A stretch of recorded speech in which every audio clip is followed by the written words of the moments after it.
Nous avons reçu une alerte à 7h45 pour nous dire exactement où on en est de la situation.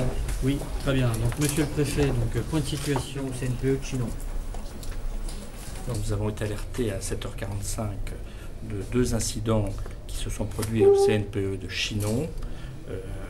L'un sur le circuit primaire d'un réacteur, le réacteur 6, et l'autre dans la piscine de déchargement de combustible. Voilà, donc nous sommes actuellement en préalerte puisque ce n'est que le plan d'urgence interne qui a été activé par l'exploitant, ce qui veut dire qu'il n'y a bien sûr aucune émanation de sources radioactives dans l'atmosphère. Nous avons eu connaissance il y a peu de temps du rapport de l'AIEA sur ce qui s'est passé à Fukushima, et dans l'analyse de l'AIEA, l'interaction entre l'exploitant et les pouvoirs publics japonais a été évaluée et considérée comme un élément très important de la gestion d'une crise nucléaire.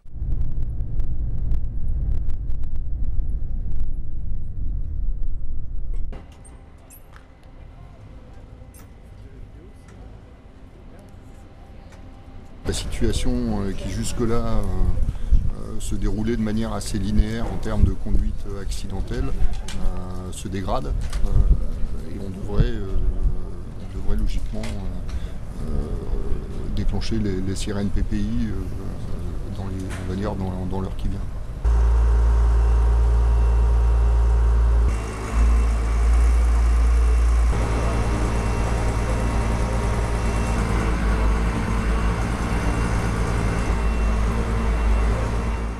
Savoir comment ça se passait, est-ce que vous avez déjà un petit débit de dose à... Ça c'est pronostic, ouais, ça va changer ça.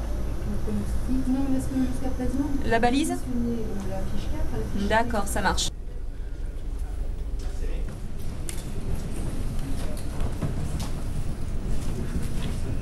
Le simulateur, c'est la réplique exacte en fait de la salle de commande d'un des réacteurs de la centrale de Chinon.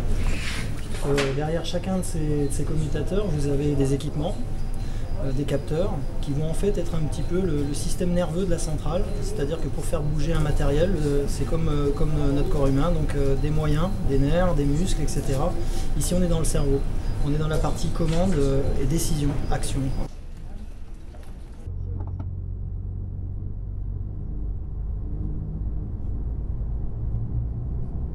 Parties sont destinées aux écoles des 2 communes, une autre partie aussi aux personnes à mobilité réduite et aux maires devoir Les solutions, on les a trouvées sur le terrain à chaque instant, puisqu'on a procédé à des évacuations dans un périmètre de 2 km, on a trouvé des solutions pour héberger les enfants des écoles, on a prévenu les maires, on a déployé les pompiers, les gendarmes ont balisé le terrain, ont assuré les évacuations.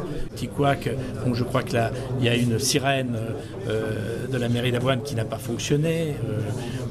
Il y a également des petits problèmes de communication sur la mesure de la radioactivité entre les mesures sur le terrain et l'échelon départemental.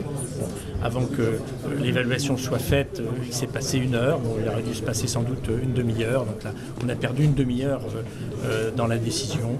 Voilà, mais globalement, on peut dire que les choses se sont correctement passées.